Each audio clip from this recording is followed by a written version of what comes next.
Hello guys, welcome back to my channel. அன்றைக்கி ஒரு நாள் சும்மா உட்காந்துன்னு இருக்கும் போது என்ன பண்ணணும்னு தெரியாமல் பக்கத்தில் இருக்க சலீம் ஸ்வீட்ஸ் முட்டை மிட்டாய் கடைக்கு போயிட்டு அங்கே ஒரு பெரிய பாக்ஸில் முட்டை மிட்டாய் எல்லாம் ஃபில் பண்ணிவிட்டு பக்கத்தில் இருக்க ஷோரூமுக்கு எதுக்கு போனேன்னு தெரியாமல் போயிட்டேன். அங்கே இருக்க ஷோரூம்காரங்களெல்லாம் ஸ்வீட் கொடுத்துன்னு இருக்கும் போது அந்த ஷோரூம்காரங்க என்ன நினச்சாங்கன்னா, இவன் வண்டி எடுக்கிறதுக்கு முன்னாடியே ஸ்வீட் தரானே, அப்போ கண்டிப்பாக வண்டி இங்கே தான் எடுப்பான்னு அவங்க மார்க்கெட்டிங் டைமை மிச்சம் பார்த்து விட்டேன்.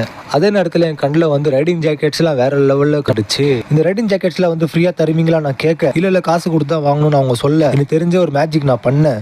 என் மேலே ஒரு வேற லெவலில் ஒரு ஜாக்கெட் வந்துச்சு. அப்புறமா நான் ஷோரூமே கலகலகலன்னு பண்ண வச்சிட்டேன். வண்டி வாங்குறதுக்கு முன்னாடி வந்து வண்டி ஓட்டி பார்க்கலாமான்னு நான் கேட்டேன். அதுக்கு என்ன சொன்னாங்க அவங்க, நீங்கள் வெளியில் போயிட்டு ஒரு ரவுண்டு நல்லா போயிட்டு வாங்க, எப்படி இருக்குன்னு பாருங்க அப்படின்னு சொன்னாங்க. இதோ மாமே டுர்ன்னு சொல்லி ஓட்டி காமிச்சேன். நான் ஓட்டினது பார்த்து ஒரே நல்ல வண்டி ரிஜிஸ்டர் பண்ணி கையிலேயே கொடுத்துட்டாங்க. அதுக்கப்புறமா நான் வண்டியை எடுத்துகிட்டு வெளியில் வரும்போது திடீர்னு வந்து வீட்டில் டாட்டா டாட்டா டாட்டா டாட்டா எஞ்சிக்கோ அப்படின்னு சொல்லி எழுப்பி விட்டாங்க. அதுக்கப்புறம் பார்த்தாக்கா கனவு. அதுக்கப்புறமா என்ன, அடுத்த கனவுக்காக நான் தூங்கிட்டேன். கனவு காணுங்கள் என்று ஐயா அப்துல் கலாம் சொல்லியிருக்காருல்ல.